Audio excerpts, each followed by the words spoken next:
بسم اللہ الرحمن الرحیم۔ الحمد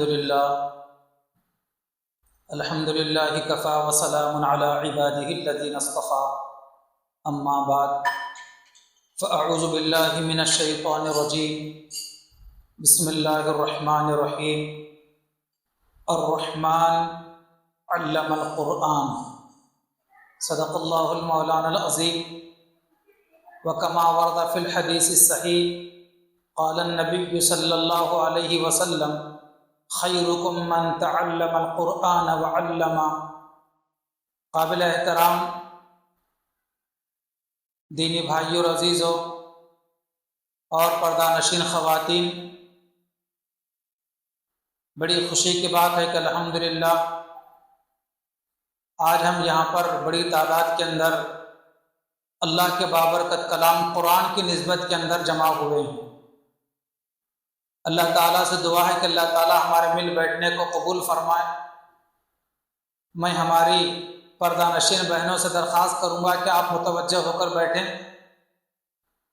اور عمل کی نیت سے سنیں، اس لیے کہ شیطان پہلے ہمیں جمع نہیں ہونے دیتا، اور جمع ہوئے تو پھر دین کی باتیں سننے نہیں دیتا، اور اگر سن لیں تو پھر عمل کرنے نہیں دیتا، اور اگر عمل کرے تو اخلاص نہیں آنے دیتا، اور جس عمل کے اندر اخلاص نہ ہو اس عمل کی اللہ کے پاس کوئی قدر و قیمت نہیں۔ اس لیے آپ بہت ہی زیادہ متوجہ ہو کر بیٹھیں، اور جو باتیں یہاں سے بیان کی جائیں گی اس نیت سے سنیں کہ انشاءاللہ ہم سب ان باتوں پر عمل کرنے کی کوشش کریں گے، بہت زیادہ نفع ہوگا۔ اللہ تعالی ہم سب کے لیے آسان فرمائے۔ محترم خواتین اور دینی بھائیوں اور عزیزوں، ویسے اللہ تعالیٰ نے بے شمار نعمتوں سے ہمیں نوازا ہے۔ صبح سے لے کر شام تک اور شام سے لے کر صبح تک کتنی نعمتیں اللہ تعالیٰ کے ہم استعمال کرتے ہیں، کھاتے ہیں، پیتے ہیں، برتتے ہیں۔ تقاضا اس کا یہ ہے کہ ہم اللہ تعالیٰ کے شکر گزار بندے بنیں، اور اللہ تعالیٰ کا یہ نظام ہے کہ جب بندوں کی طرف سے اس کی نعمتوں پر شکر گزاری ہوتی ہے تو اللہ تعالیٰ مزید نعمتیں دیتے چلے جاتے ہیں۔ قرآن مجید کی آیت ہے، اللہ تعالیٰ فرماتے ہیں لَإِن شَكَرْتُمْ لَأَزِيدَنَّكُمْ، اگر تم میری نعمتوں کا شکر ادا کرو گے تو میں اور مزید نعمتیں تمہیں دیتا رہوں گا۔ وَلَئِن كَفَرْتُمْ، اور اگر تم میری نعمتوں کی ناشکری کرو گے إِنَّ عَذَابِي لَشَدِيدٌ، تو سنو میرا عذاب بھی بڑا سخت عذاب ہے۔ اللہ تعالیٰ ہماری حفاظت فرمائے، ہمیں اپنے شکر گزار بندوں میں شامل فرمائے، اور ہماری بہنوں کو بھی اللہ تعالیٰ شکر گزار اپنے بندیوں میں شامل فرمائے، تاکہ قیامت کے دن ہر قسم کی آفت و بلاؤں سے ہماری حفاظت ہو، اور قیامت کے دن کی فوز و فلاح اور کامیابی ہم سب کو نصیب ہو۔ اور اس قدر اللہ تعالیٰ نے نعمتیں ہمیں عطا فرمائی ہیں کہ اللہ تعالیٰ کی نعمتوں کو ہم شمار کرنا چاہیں، گننا چاہیں تو گن بھی نہیں سکتے۔ خود قرآن مجید میں اللہ پاک فرماتے ہیں وَإِن تَعُدُّوا نِعْمَةَ اللَّهِ لَا تُحْصُوهَا، کہ لوگوں تم میری نعمتوں کو شمار کرنا چاہو تو میری نعمتوں کو شمار نہیں کر سکتے، یعنی اللہ تعالیٰ کی نعمتیں کسی بندے کے شمار میں آ ہی نہیں سکتی، اس قدر کثیر نعمتیں ہیں۔ ان تمام نعمتوں کے اندر اولاد بھی اللہ تعالیٰ کی بڑی نعمت ہے۔ شادی ہونے کے بعد چند مہینے یا چند برس تک اگر اولاد کسی کو نہ ہو تو سبھی لوگ فکر مند ہو جاتے ہیں، میاں بیوی فکر مند ہوتے ہیں، اور میکے والے بھی فکر مند ہوتے ہیں، سسرال والے بھی فکر مند ہوتے ہیں، اور اولاد کے لیے ہر قسم کے جتن کرنے کو تیار ہو جاتے ہیں، ہر قسم کی کوششیں کر ڈالتے ہیں، علاج معالجے سے لے کر تعویذ گنڈوں تک نہ جانے کیا کیا اولاد کے حصول کے لیے کیا جاتا ہے، اور لوگ کرتے رہتے ہیں، لیکن چاہتے ہیں کہ ہم اس نعمت سے جو محروم ہیں اللہ تعالیٰ اولاد جیسی نعمت سے بھی ہمیں مالا مال کرے۔ تو ہماری بہنیں یاد رکھیں، اللہ تعالیٰ نے آپ کی گود ان نعمتوں سے بھر دی ہے، آپ سب صاحب اولاد ہیں۔ میری دعا ہے کہ اللہ تعالیٰ آپ کی اولاد کو آپ کا فرمانبردار بنائے، اور اللہ تبارک و تعالیٰ کا بھی فرما بردار بنائیں۔ یہ نعمت اللہ تعالیٰ نے اولاد جیسے ہمیں عطا فرمائی ہے، تو اس نعمت کی قدردانی شکر گزاری یہ ہے کہ ہم اپنی اولاد کی صحیح تعلیم و تربیت کریں۔ آج مشکل یہ ہے کہ ہم اپنے بچوں کی پرورش کرتے ہیں، تربیت نہیں کرتے۔ تربیت اور پرورش میں زمین آسمان کا فرق ہے۔ پرورش کا مطلب یہ ہے کہ بچوں کو وقت پر کھلانا، پلانا، ان کو کپڑے پہنانا، ان کی ضروریات کو پورا کرنا، یہ ساری چیزیں پرورش کہلاتی ہیں۔ ہم یہ سب کرتے ہیں۔ اور تربیت کا مطلب یہ ہوتا ہے کہ ہم اپنے بچوں کو اچھی باتیں بتائیں، اچھی تعلیم دیں، اچھے اخلاق سکھائیں، بڑوں کے آداب بتلائیں، چھوٹوں کے ساتھ کیسے رہنا ہے وہ بتلائیں، اللہ کا کیا مقام و مرتبہ ہے، رسول اللہ کون ہیں، قرآن کسے کہا جاتا ہے، اور مہمان آؤ تو ان کے ساتھ کیسے پیش آنا چاہیے۔ بہرحال ہر قسم کے ادب و اخلاق کی باتیں اولاد کو سکھائی جائے، اسے کہا جاتا ہے تربیت۔ ہم اپنے بچوں کی، اپنے بچیوں کی اس نہج پر تعلیم و تربیت کریں کہ وہ ہمارے زندگی کا خوشنما پھول بن جائے، اور ایسی تعلیم و تربیت دیں کہ ہمارے زندگی کا ایک بہترین پھول ثابت ہوں، جس سے زندگی بھر ہمیں خوشبو ملتی رہے، ہمارے قبر میں بھی اس پھول سے، ہم اپنی اولاد سے ہمیں نفع ملتا رہے، اور آخرت میں بھی ہماری اولاد سے ہم کو فائدہ پہنچتا رہے۔ اگر ہماری غلط تعلیم و تربیت کی وجہ سے اگر یہ پھول جیسے ہمارے بچے کانٹا بن گئے تو زندگی بھر بھی ہمیں تکلیف دیتے رہیں گے۔ ان کی نافرمانی، ان کی بد اخلاقی، بے دینی کی وجہ سے ہمیں قبر میں بھی عذاب ہوگا اور آخرت میں پکڑ کا ذریعہ بنے گا۔ اس لیے آج ہمیں بہت زیادہ اس طرف توجہ دینے کی ضرورت ہے کہ ہم اپنے بچوں کے تعلق سے بالکل غافل نہ رہیں، غفلت میں نہ رہیں، بلکہ جیسے ببول کا کوئی درخت ہو، کانٹے دار کوئی درخت ہو، اگر چھوٹا سر کا پودا ہے آسانی کے ساتھ اکھڑ جاتا ہے، لیکن اگر وہ چھوٹا سر کا کانٹے کا پودا اور جھاڑ اور درخت اگر مضبوط ہو گیا، اب اسے اکھاڑنا چاہے تو اکھڑ نہیں سکتا۔ تو اسی طریقے سے بچپن کے اندر بچوں کو برائیوں سے روکو، آسانی کے ساتھ رک جاتے ہیں، لیکن اگر ہمارے بچے برائیوں کے عادی بن گئے تو پھر بعد میں ان برائیوں سے روکنا بچوں کے لیے بہت مشکل ہو جاتا ہے، بہت مشکل ہو جاتا ہے۔ بعد میں رونے سے کچھ حاصل نہیں ہے، بعد میں افسوس کرنے سے کچھ بھی حاصل نہیں ہے۔ اور خاص طور پر بچہ جو متاثر ہوتا ہے 3 لوگوں سے متاثر ہوتا ہے، بچہ ہو یا بچیاں ہو 3 لوگوں سے متاثر ہوتا ہے۔ اس لیے ہم اپنے بچیوں کے لیے اور بچوں کے لیے ان 3 لوگوں کا انتخاب سوچ سمجھ کر کریں۔ سب سے زیادہ بچہ متاثر ہوتا ہے اپنے استاد سے، اس لیے اپنے بچوں کی تعلیم کے لیے، تربیت کے لیے، چاہے دینی تعلیم ہو، چاہے مکتب کی تعلیم ہو، قرآن و حدیث کی تعلیم ہو، چاہے اسکول اور کالج اور یونیورسٹی کی تعلیم ہو، دیکھیں کہ وہاں کا اسٹاف کیسے ہے، پڑھانے والے لیکچرز کیسے ہیں، ٹیچرز کیسے ہیں، مدرسے کا استاد ہمارا معلم کیسا ہے، اور ہماری معلمہ کیسی ہے مطلب بچوں کو پڑھانے والی۔ اس لیے کہ اپنے استاد سے، معلم سے، معلمہ سے، اپنے ٹیچر سے، لیکچرر سے سب سے زیادہ بچہ متاثر ہوتا ہے۔ اس لیے موجودہ زمانے کے اندر خاص طور پر ہمیں اپنے بچوں کے لیے تعلیم گاہ سوچ سمجھ کر منتخب کرنا چاہیے، سوچ سمجھ کر۔ اسکول ہو تو بہت سوچ سمجھ کر اسکول کا انتخاب کریں، مکتب و مدرسہ ہو تو بہت سوچ سمجھ کر مکتب و مدرسے کا انتخاب کریں، تاکہ وہاں کے معلمین کا، اس مدرسے کا، اس اسٹاف کا صحیح اثر ہمارے بچوں پر پڑ سکے، اور ہمارا بچہ اچھے لوگوں سے متاثر ہو کر اچھا بن سکے، با اخلاق و با کردار ہمارا بچہ بن سکے۔ اور دوسرے جو بچہ سب سے زیادہ متاثر ہوتا ہے وہ اپنے دوستوں سے ہوتا ہے۔ جن سہیلیوں کے ساتھ ہماری بچی رہتی ہے، جن دوستوں کے ساتھ ہمارا بچہ رہتا ہے، اپنے دوستوں کے اخلاق سے، اپنے دوستوں کے چال چلن سے، اپنے دوستوں کے رہن سہن سے بچہ اور بچیاں متاثر ہوتی ہیں۔ اس لیے بچوں پر اس زمانے کے اندر کڑی نظر رکھنے کی ضرورت ہے کہ ہمارے بچوں کا دوستانہ تعلقات کن بچوں کے ساتھ ہیں۔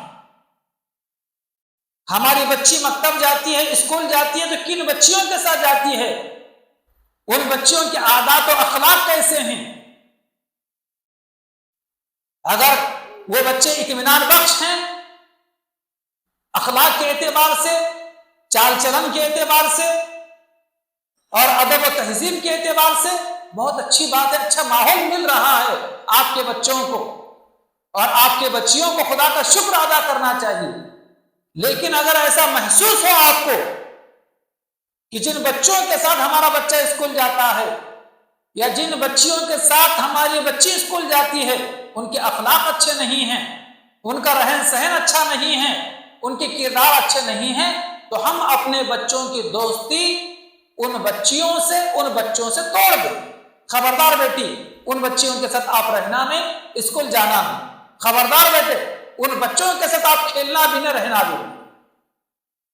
علامہ سعدی علیہ الرحمہ نے بہت خوب کہا تھا، صحبت صالح ترا صالح کند، فارسی کا شعر ہے علامہ سعدی علیہ الرحمہ کا، صحبت صالح ترا صالح کند، اچھوں کی صحبت میں رہو اچھے بن جاؤ گے، صحبت طالح ترا طالح کند، بروں کی صحبت سے بچو ورنہ برے ہو جاؤ۔ بچپن کی باتیں نقش ہو جاتی ہیں اور وہی پھر عادت اور مزاج بن جاتا ہے۔ پھر بچے جن چیزوں کے عادی بن جاتے ہیں، مزاج بن جاتا ہے، تو پھر وہ چیزیں آسانی کے ساتھ نہیں چھوٹتی، پھر ہم روتے بیٹھے اور پھر فکر مند ہو جائے، کچھ بھی حاصل نہیں ہوتا۔ دو چیزیں، سب سے پہلے بچہ متاثر ہوتا اپنے استاد سے، اور دوسرے اپنے دوست سے، اور تیسرے اپنے ماں باپ سے۔ تیسرا بچہ متاثر ہوتا ہے اپنے ماں باپ سے۔ اس لیے گھر میں ہمارے چھوٹے چھوٹے بچے ہیں تو ماں کوئی ایسی حرکت نہ کرے یا باپ کوئی ایسی حرکت نہ کریں کہ جس کی وجہ سے بچوں کے اخلاق پر اس کا برا اثر پڑے۔ باپ کو چاہیے کہ باپ ہے تو بچوں کے موجودگی میں کبھی اپنے بیوی کی بے عزتی نہ کرے، توہین نہ کرے، اسے برا بھلا نہ کرے۔ تو یہ چھوٹے چھوٹے بچوں اور بچیوں کے دماغ میں بچپن سے ماں کی جو ہے حقارت بیٹھ جاتی ہے کہ ماں برابر نہیں ہے، جس کی وجہ سے ہمارا باپ ہمارے ماں کو گالی گلوچ کرتا ہے، برا بھلا بولتا رہتا ہے۔ اسی طرح اس کا برعکس پہلو، ماں کو بھی چاہیے کہ کبھی ماں اپنے بچوں بچیوں کے موجودگی میں شوہر کے تعلق سے کوئی ایسی زبان استعمال نہ کرے جس کی وجہ سے شوہر کی توہین ہوتی ہو، یا شوہر کی بے ادبی ہوتی ہو، یا اس کے ساتھ میں زبان درازی ہوتی ہو۔ ایسی کوئی حرکت بیوی اپنے بچوں کے سامنے شوہر کے تعلق سے نہ کرے۔ اگر ایسی بات کی گئی، ایسی زبان درازی کی گئی اور شوہر کے سامنے اونچی آواز اگر کی گئی تو بچوں کے ذہن میں بات نقش ہو جاتی ہے کہ ہمارا باپ اس قابل نہیں ہے کہ اس کی عزت کی جائے، ہمارا باپ اس قابل نہیں ہے کہ اس کی خدمت کی جائے، اس کی بات سنی جائے۔ پھر بچے ماں کی سنتے ہیں، باپ کی نہیں سنتے، باپ کی بے عزتی کرتے ہیں، باپ کو الٹی باتیں کرتے ہیں، باپ کی شان میں گستاخی کرتے ہیں۔ یہ ماں اور باپ کا کمال ہے اپنے بچوں کی تعلیم و تربیت کرنے کا۔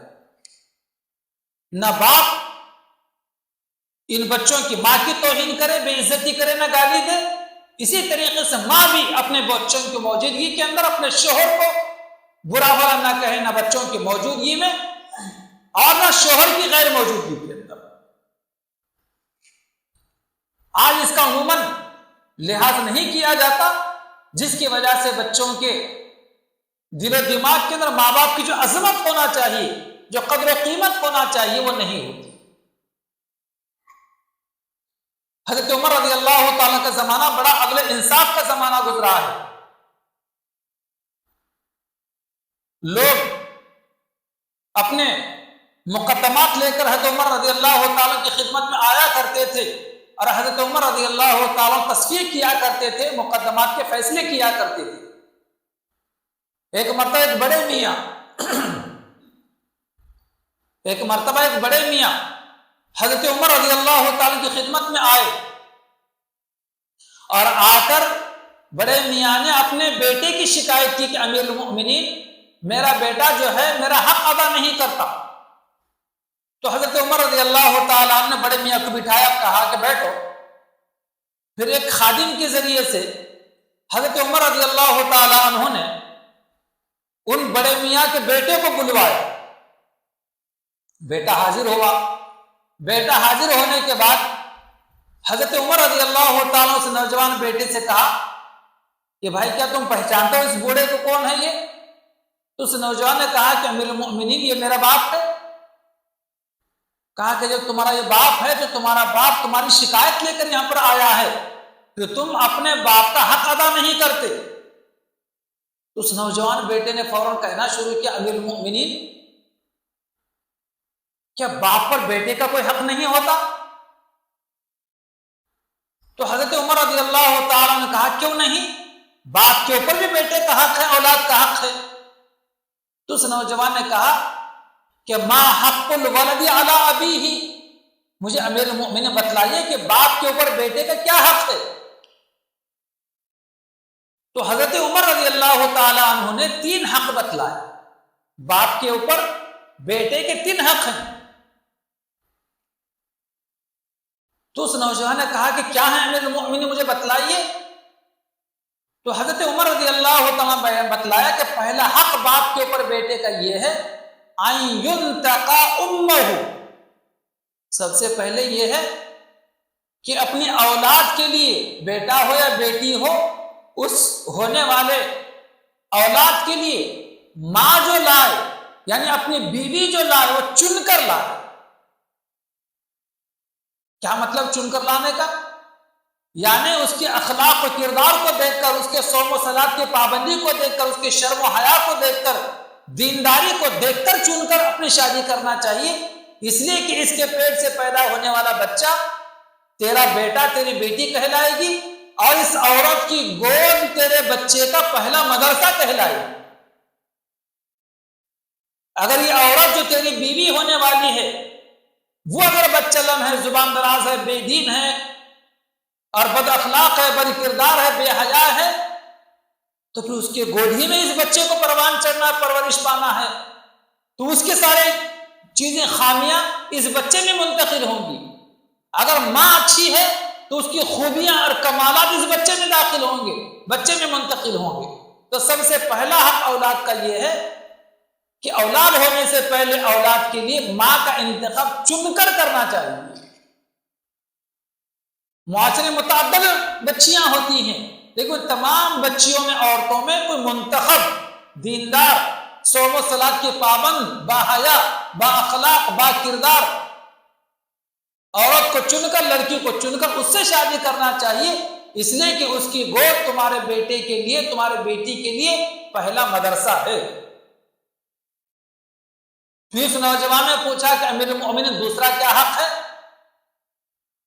تو حضرت عمر رضی اللہ تعالیٰ عنہ نے بتلایا کہ دوسرا حق باپ کے اوپر اولاد کا یہ ہے وَيُحْسِنْ اسْمُهُ، جب اولاد ہو تو اولاد کا نام اچھا رکھا جائے، اس لیے کہ نام کا اثر بچے کے ذات پر پڑتا ہے۔ آج عجیب و غریب بات ہے کہ ایسے ایسے نام بچوں کے رکھ رہے ہیں کہ پچھلے زمانے میں شاید ایسے نام سنے بھی نہیں ہوں گے، نئے نام کی تلاش میں جا رہے ہیں۔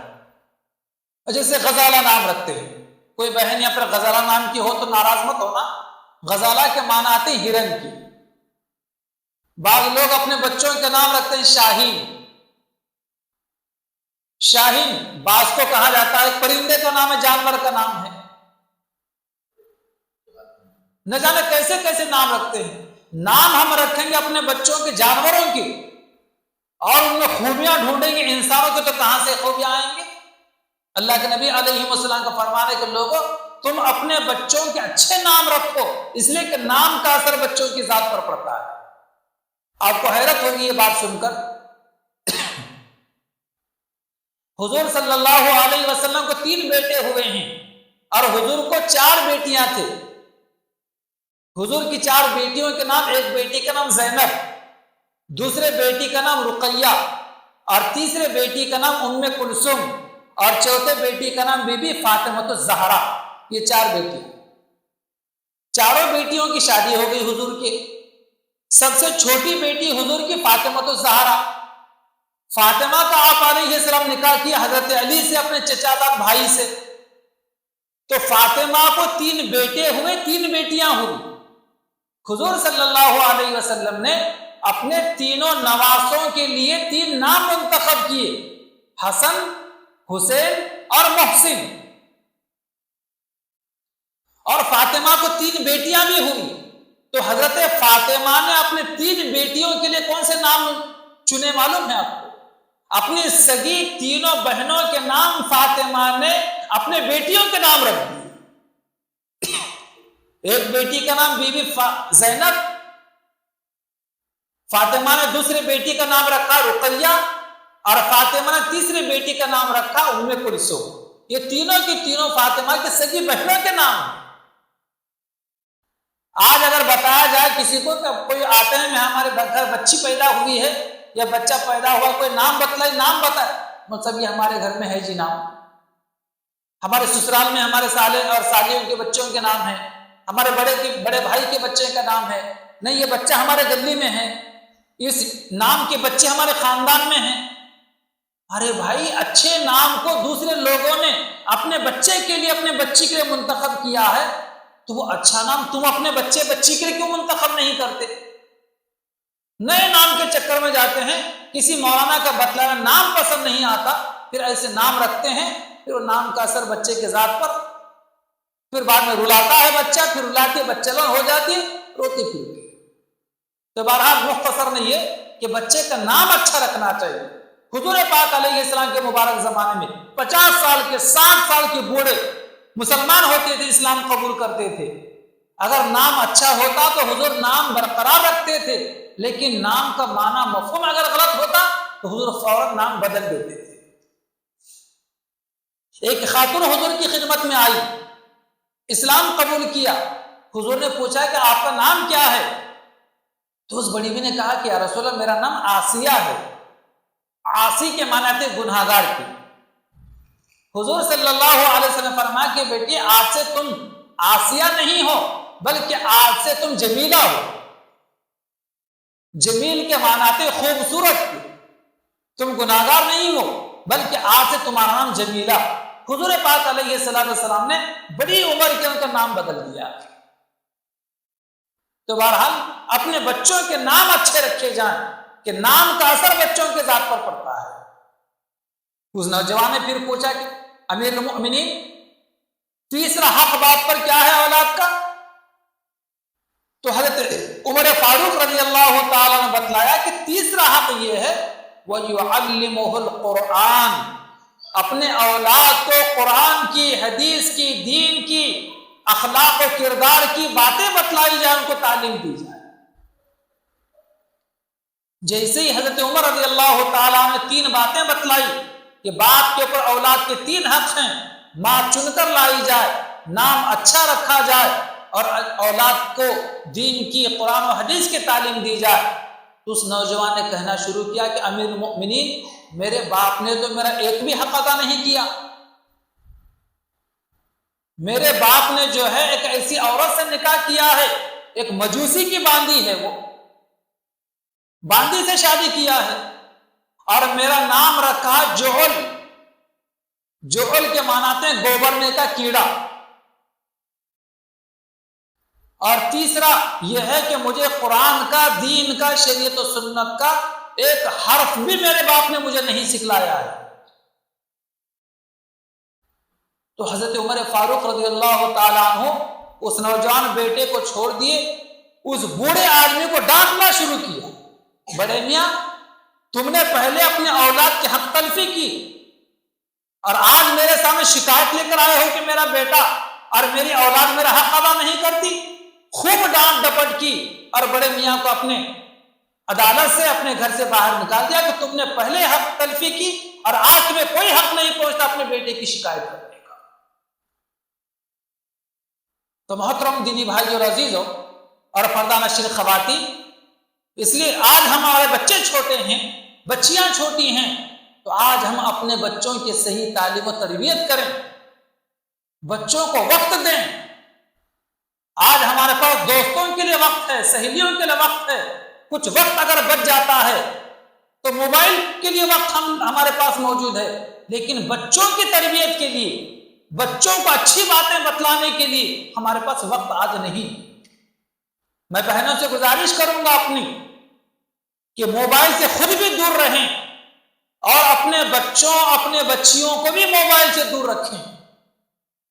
آپ یہ کہیں سوچیں گے کہ میں 2 گھنٹے روزانہ 4 گھنٹے موبائل دیکھتی رہوں گی اور میرے بچے موبائل سے دور رہیں، کبھی بھی ایسا نہیں ہو سکتا کہ آپ کے بچے موبائل سے دور رہیں۔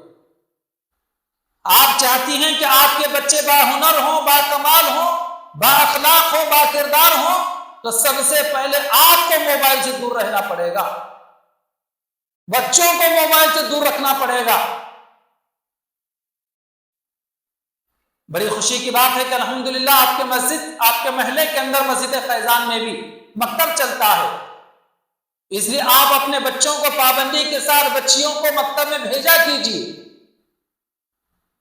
تاکہ وہاں ان کی تعلیم ہو، قرآن کی، حدیث کی، شریعت و سنت کی، ادب و اخلاق کی تعلیم ہو سکے۔ اور بڑی خوشی کی بات دوسری سننے میں یہ آئی اور مجھے بتلایا گیا یہاں پر کہ اسی مکان کے اندر، ہمارے بھائی یعقوب صاحب کے مکان کے اندر، خواتین کے لیے، بڑی بچیوں کے لیے یہاں پر قرآن حدیث کی مکتب کی تعلیم کا انتظام کیا جا رہا ہے۔ اس لیے آپ تمام بہنوں سے درخواست ہے کہ اپنے کاموں سے فارغ ہونے کے بعد یہاں جس مکان میں بیٹھ کر آپ دین کی باتیں سن رہی ہیں، اسی مکان میں صبح 10 بجے سے لے کر 12 بجے تک آپ کے لیے تعلیم کا نظم کیا گیا ہے۔ اس لیے صبح 10 بجے کے بعد سے لے کر 12 بجے کے درمیان قرآن کی، حدیث کی، دین کی، شریعت کی، اخلاق و کردار کی باتیں سیکھنے کے لیے آپ بھی یہاں پر آ سکتی ہیں۔ آپ کی بڑی چھوٹی بچیوں کو بھی یہاں بھیج سکتی ہیں، پردے کے ساتھ انشاءاللہ یہاں پر تعلیم ہوا کرے گی۔ قرآن کی مصروفیت سب سے بہترین مصروفیت ہے۔ پیغمبر اسلام حضرت محمد مصطفیٰ صلی اللہ علیہ وسلم بیان فرماتے ہیں، خیرکم من تعلم القرآن وعلمہ، کہ تم میں سب سے بہترین انسان وہ ہے جو قرآن سیکھے اور دوسروں کو سکھلائے۔ قرآن کی مصروفیت چاہے وہ سیکھنے سکھانے کے اعتبار سے ہو، چاہے تلاوت کے اعتبار سے ہو، چاہے قرآن سمجھنے کے اعتبار سے ہو، چاہے قرآن کریم کی تعلیمات پر عمل کے اعتبار سے ہو، چاہے قرآن کا پیغام، قرآن کے احکامات، قرآن میں بیان کی ہوئی چیزیں دوسروں کو بتلانے کے اعتبار سے، جس کو تبلیغ کہا جاتا ہے، ان سارے چیزوں میں مصروفیت اور مشغولیت بڑی سعادت مندی کی بات ہے، خوش نصیبی کی بات ہے، بڑے اجر و ثواب کا یہ کام ہے۔ آپ اس کو فضول نہ سمجھیں، عمر کے کسی بھی مرحلے میں دین کی تعلیم حاصل کی جا سکتی ہے۔ آپ یہ نہ سمجھیں کہ میں تو 40 سال کی ہو گئی ہوں، میں 50 سال کی ہو گئی ہوں، میں 60 سال کی ہو گئی ہوں، اب کیا میری زبان پلٹے گی، اب میں کیا قرآن پڑھ سکوں گی؟ ایسا ہرگز نہیں ہے۔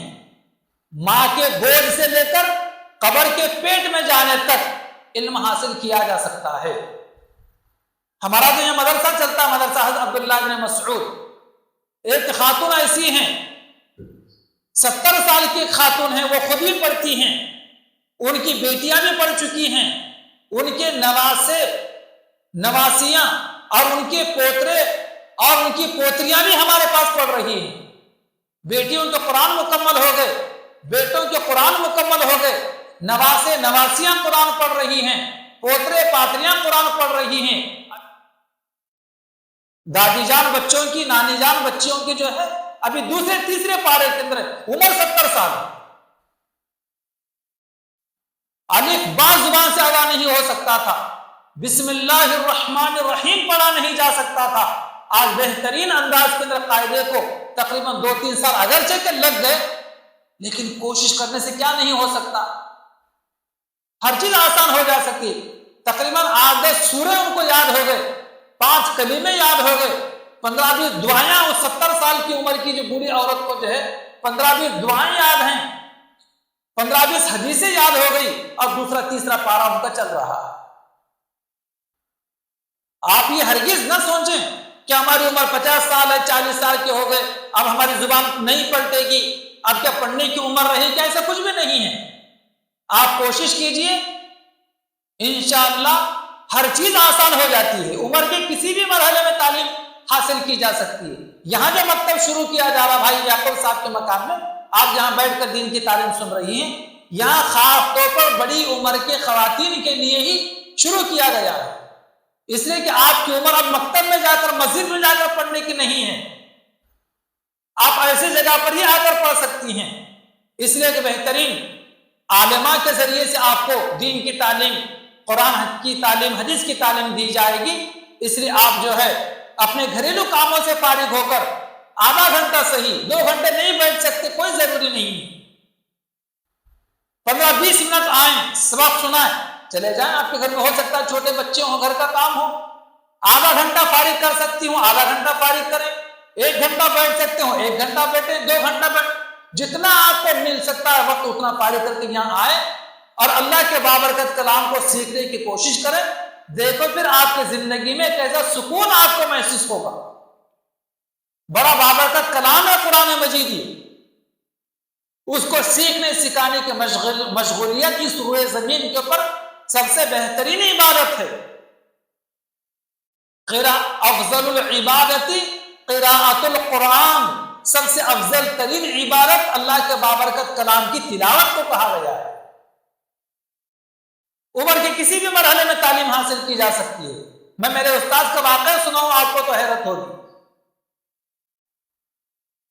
حضرت الاستاذ مفتی سعید احمد صاحب پالن پوری رحمت اللہ علیہ، پچھلے 2 سال پہلے ان کا انتقال ہوا۔ دارالعلوم دیوبند کے شیخ الحدیث سے، بخاری پڑھایا کرتے تھے اور ہمیں ترمذی انہوں نے پڑھائی ہے۔ تو حضرت الاستاذ مفتی سعید احمد صاحب پالن پوری، استاد الحدیث دارالعلوم دیوبند، شیخ الحدیث دارالعلوم دیوبند، صدر المدرسین دارالعلوم دیوبند، وہ اپنا واقعہ سناتے ہیں کہ جب میرا بیٹا اس قابل ہوا کہ اس کو قرآن کی تعلیم دی جائے، اس کا ناظرہ مکمل ہوا، تو جب میں نے ارادہ کیا کہ میں اپنے بیٹے کو حفظ شروع کروں، تو میں نے اپنے بیوی کو بلایا، بیگم آؤ، آج تمہارے بیٹے کا حفظ شروع ہو رہا ہے، تمہارے بیٹے کے ساتھ تم کو بھی حفظ کرنا ہے۔ حضرت مفتی صاحب فرماتے ہیں کہ میری بیوی نے کافی بہانے کیے، مجھے یہ کام رہتا، مجھے وہ کام رہتا، مجھے ٹائم ہی کم ملتا ہے، میں کیسے تمہارے بیٹے کے ساتھ بھی حفظ شروع کروں گی، اور مجھے کیسے اب حفظ ہوگا، میں قرآن کیسے حافظ بن سکوں گی۔ تو حضرت مفتی صاحب فرماتے ہیں کہ میں نے کہا کہ کاموں کے لیے وقت نکل سکتا ہے، لیکن حفظ کلام پاک کے لیے بھی تم کو وقت نکالنا پڑے گا، اس کے لیے کوئی دوسرا انتظام کر دیا جائے گا دیگر کاموں کے لیے۔ چنانچہ میرے کہنے پر میری بیوی تیار ہو گئی، میرے بیٹے کا اور میرے بیوی کا ایک ساتھ حفظ شروع ہوا، اور دونوں کا حفظ ایک ساتھ مکمل ہوا۔ ایک طرف میری بیوی بھی حافظہ بن گئی اور ایک طرف میرا بیٹا بھی حافظ قرآن بن گیا۔ پھر اس بیٹے کے بعد مجھے 8 بیٹے ہوئے اور 2 بیٹیاں ہوئی، تو 8 بیٹوں اور 2 بیٹیوں کا حفظ کلام پاک سب کا سب میرے بیوی کے پاس ہوا۔ مجھے اپنے بچوں کو، میری بچیوں کو کسی مدرسے میں بھیجنے کی، کسی حافظ قرآن کے پاس بھیجنے کی، کسی مکتب میں بھیجنے کی مجھے نوبت نہیں آئی۔ میرے کس بچے کا کب حفظ شروع ہوا، میرے کس بیٹی کا کب حفظ شروع ہوا، کب مکمل ہو گیا، مجھے کوئی پتہ نہیں۔ میں اپنی تعلیم و تدریس کی مصروفیات میں مصروف رہا، دارالعلوم دیوبند میں پڑھانے میں اور مطالعے میں مصروف رہا دینی خدمات کے اندر، اور میرے بیوی نے میرے مکمل 8 بیٹوں کا حفظ بھی مکمل کروا لیا اور 2 بیٹیوں کا حفظ بھی مکمل کر لیا۔ دیکھا آپ نے؟ تو 10 بچوں کا حفظ ماں کے پاس مکمل ہو رہا ہے، کہیں بچے کسی مدرسے میں نہیں گئے۔ آپ بھی ہمت کرنا چاہیں تو آپ بھی کر سکتی ہیں.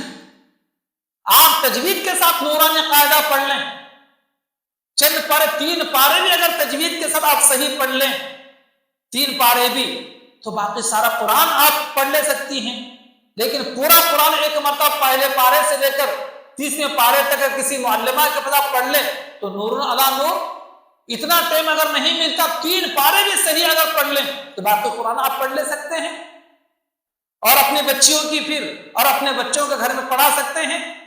کوئی مشکل بات نہیں ہے. خود ہی نہ چاہے تو بہانے ہزار. ہم خود ہی نہیں چاہتے پڑھنا، ہم خود ہی نہیں چاہتے وقت کو فارغ کرنا، جس کی وجہ سے بے دین رہتے ہیں. قرآن کریم کی نعمت سے ہم دور رہتے ہیں، تلاوت سے دور رہتے ہیں. اللہ تعالی ہماری حفاظت فرمائے.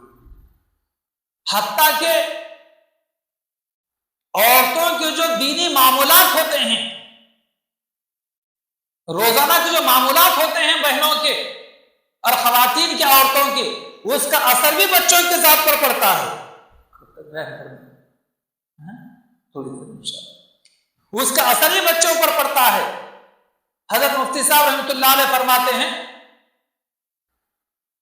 کہ ایک خاتون جو 5 پارے کی حافظہ تھی، شادی سے پہلے 5 پارے حفظ مکمل ہو گئے، آگے مکمل کر نہیں سکی، شادی ہو گئی. شادی ہونے کے بعد حمل کا استقرار ہوا، حاملہ ہوئی، تو حمل کے زمانے میں جو ہے خاص طور پر ان کا معمول تھا کہ وہ 5 پارے تلاوت کیا کرتی تھی. روزانہ کچھ نہ کچھ بارہ تلاوت کا معمول، روزانہ ہمیشہ قرآن کریم اپنے زبان پر پڑھتے رہا کرتی تھی. آج ہم کیا کرتے ہیں، کچھ وقت ملا تو کچھ دوسری چیزیں گنگناتے ہیں، کوئی گانا، کوئی غزل، اپنے پسند کے کوئی گانے گنگناتے ہیں. اہل ایمان کے لیے گانا گانا اور گانا سننا اور باجا سننا اور میوزک سننا یہ حرام ہے. اس لیے کبھی اس قسم کی چیزیں نہ ہم گھر میں لگائیں، نہ سنیں، نہ اپنے بچوں کو سننے دیں. تو وہ خاتون جو حمل سے تھی، حمل کے زمانے کے اندر روزانہ قرآن کریم کی تلاوت کیا کرتی تھی. پھر جب بچہ پیدا ہوا، بچہ پیدا ہونے کے بعد بچے کو دودھ بھی پلا رہی ہیں تو زبان سے قرآن کریم کی تلاوت جاری ہے. بچے کو سلا بھی رہی ہیں تو قرآن کریم کی تلاوت ہے. بچے کو لوری بھی دے رہی ہیں تو قرآن کریم کی آیتوں کے ذریعے سے. آج ہم بچوں کو کیسے لوری دیتے ہیں، سو جا بیٹے سو جا، کتا آ رہا، بلی آ رہی، دے کتے کا، بلی کا، اس کا اس کا ڈر دلا کر بچوں کو سلاتے ہیں.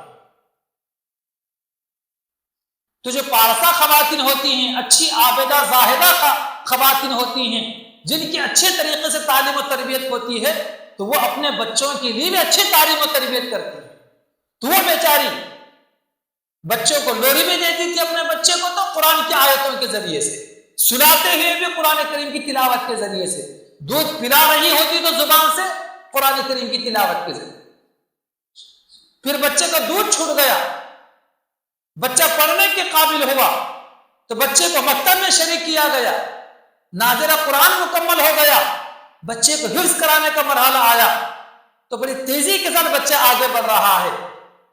اور 5 پارے تک بچہ بڑی تیزی کے ساتھ میں روزانہ کئی صفحے حفظ اپنے استاد کو سناتا تھا، جس کی وجہ سے استاد کو بھی خوشی ہوتی تھی اور حیرت ہوتی تھی کہ چھوٹا سر کا، ننھا سر کا بچہ اتنے صفحے روزانہ مجھے حفظ سنا رہا ہے، کیا باکمال بچہ ہے یہ.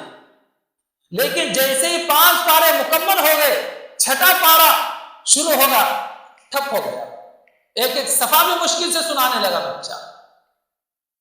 تحقیق کی گئی، کیا بات ہے کہ 5ویں پارے تک بڑے تیزی کے ساتھ آگے بڑھا اور 5ویں پارے کے بعد سبق کی مقدار، اس کی رفتار کم ہو گئی. تو تحقیق کرنے پر معلوم ہوا کہ اس بچے کی ماں حافظہ ہے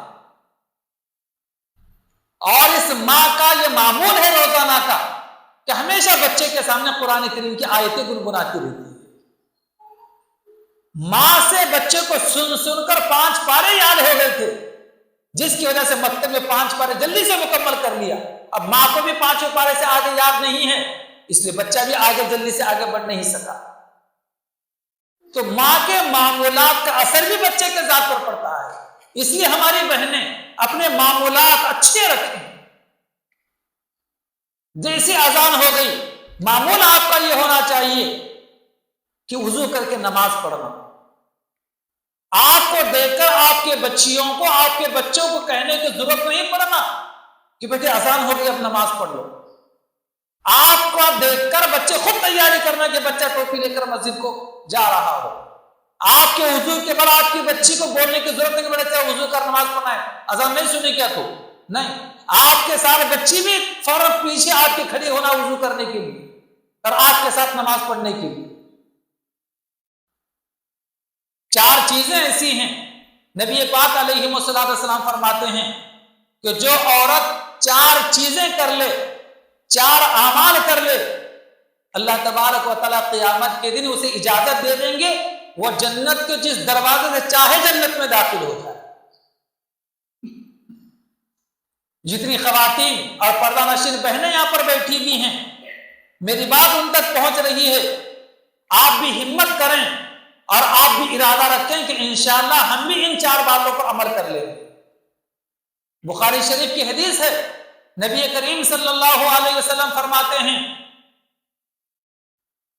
اذا صلت المرأة خمسها، جب عورت 5 وقت کی نماز پڑھنے لگ جائے. نمبر 1. نمبر 2 وصامت شہرها، اور جب عورت ماہ رمضان کے روزے رکھنے لگ جائے. وحفظت فرجها، نمبر 3 اپنے شرمگاہ کی حفاظت کرنے لگ جائے. اور نمبر 4 وَأَطَاعَتْ زَوْجَهَا، اور جو عورت اپنے شوہر کی اطاعت کرنے لگ جائے. قِيلَ لَهَا، اس عورت سے کہا جائے گا ادخل الجنت من ای ابواب الجنت شئت، اس عورت سے کہا جائے گا کہ جنت میں داخل ہوگا جس دروازے سے چاہے داخل ہو جا. جنت کے 8 دروازے ہیں، 8 دروازوں میں سے ایسی بہن کو جس کے 4 چیزوں پر عمل ہوگا اسے جنت کے ہر دروازے سے جانے کی اجازت ہے. اس لیے ہماری بہنیں اس بات کا تہیہ کر لیں، ارادہ رکھیں انشاءاللہ 5 وقت کی نماز پابندی کے ساتھ پڑھیں گے. رمضان کا مہینہ آتا ہے تو روزے رکھیں گے، اپنی شرمگاہ کی حفاظت کریں گے اور اپنے شوہر کی اطاعت کریں گے. اور اگر آپ شوہر کی اطاعت نہیں کریں گے تو کوئی گارنٹی نہیں ہے کہ آپ کے بچے بڑھاپے میں آپ کے شوہر کی اطاعت کریں. ہم اپنے بچوں کی صحیح تعلیم و تربیت کریں تو انشاءاللہ ہمارے بڑھاپے میں ہماری اولاد ہماری عظمت بھی کرے گی، ہماری اطاعت بھی کرے گی اور ہماری خدمت بھی کرے گی. لیکن اگر آج ہم نے اپنے بچوں کی صحیح تعلیم و تربیت نہیں کی، کوئی گارنٹی نہیں ہے کہ ہماری اولاد ہماری عظمت کرے، ہمارا احترام کرے، ادب کرے. کوئی گارنٹی نہیں ہے کہ اولاد ہماری اطاعت و فرما برداری کرے. ہمارے بڑھاپے میں کوئی گارنٹی نہیں کہ ہماری اولاد ہماری خدمت کرے. ہم چاہتے ہیں کہ اپنے بڑھاپے میں ہماری اولاد ہمارا قوت بازو بن کر رہے، سکھ دکھ میں شریک رہے، ہماری اطاعت و فرما برداری کرے اور ہمارے بڑھاپے میں ہماری اولاد ہماری خدمت کرے. تو آج ہم اپنی اولاد کا حق ادا کریں اور اولاد کا حق یہ ہے کہ ان کی صحیح تعلیم و تربیت کریں. انشاءاللہ یہی اولاد قیامت کے دن ہمارے لیے ہمارے نجات کا ذریعہ بنیں گے. اور اگر ہم نے اپنے بچوں کی صحیح تعلیم و تربیت نہیں کی، اللہ تعالیٰ قیامت کی پوچھیں گے ماذا علمتہ و ماذا ادبتہ، اے لوگوں تم نے اپنے بچوں کو کیسی تعلیم دی اور کیسا ادب سکھلایا. اگر ہم نے دنیا میں اپنے بچوں کی صحیح تعلیم نہیں کی اور صحیح ادب نہیں سکھلایا تو پھر اس وقت کتنا بھی افسوس کریں کوئی حاصل نہیں ہوگا قیامت کے دن کا افسوس کرنا. کسی شاعر نے کیا خوب کہا ہے، عربی کا شعر ہے، لیس الیتیم الذی قد مات والدہ، لیس الیتیم الذی قد مات والدہ ان الیتیم یتیم العلم والادب، کہ صرف وہ بچہ یتیم نہیں ہے جس کے باپ کا انتقال ہو گیا ہو، بلکہ وہ بچہ بھی یتیم کے درجے میں ہے جس کا باپ زندہ ہو، اس کی ماں زندہ ہو، لیکن ان کی اولاد علم و ادب سے محروم ہو. اللہ تعالی ہماری حفاظت فرمائے. اللہ تعالیٰ نے اولاد جیسی نعمت ہمیں عطا فرمائی ہے تو ہمیں اللہ تعالیٰ توفیق عطا فرمائے کہ ہم اپنے بچوں کے صحیح تعلیم و تربیت کریں اور اپنے زندگی کا ایسا خوبصورت پھول انہیں بنائیں کہ اس پھول کی خوشبو ہمیں زندگی میں بھی ملتی رہے، قبر میں بھی ملتی رہے، اور آخرت میں بھی اس سے نفع ہمیں ہو کہ کہیں غلط تعلیم و تربیت سے ہماری بے توجہی لاپرواہی سے اگر اولاد کانٹا بن گئی تو زندگی میں بھی رلائے گی، قبر میں بھی ہمیں تکلیف ہوگی اور آخرت میں پکڑ کا ذریعہ ہوگی۔ اللہ پاک ایسی حرکتوں سے ہماری حفاظت فرمائے، ہم تمام کو اللہ تعالیٰ شریعت و سنت کے مطابق عمل کرنے کی توفیق عطا فرمائے، آمین۔ وآخر دعوانا ان الحمد للہ رب العالمین۔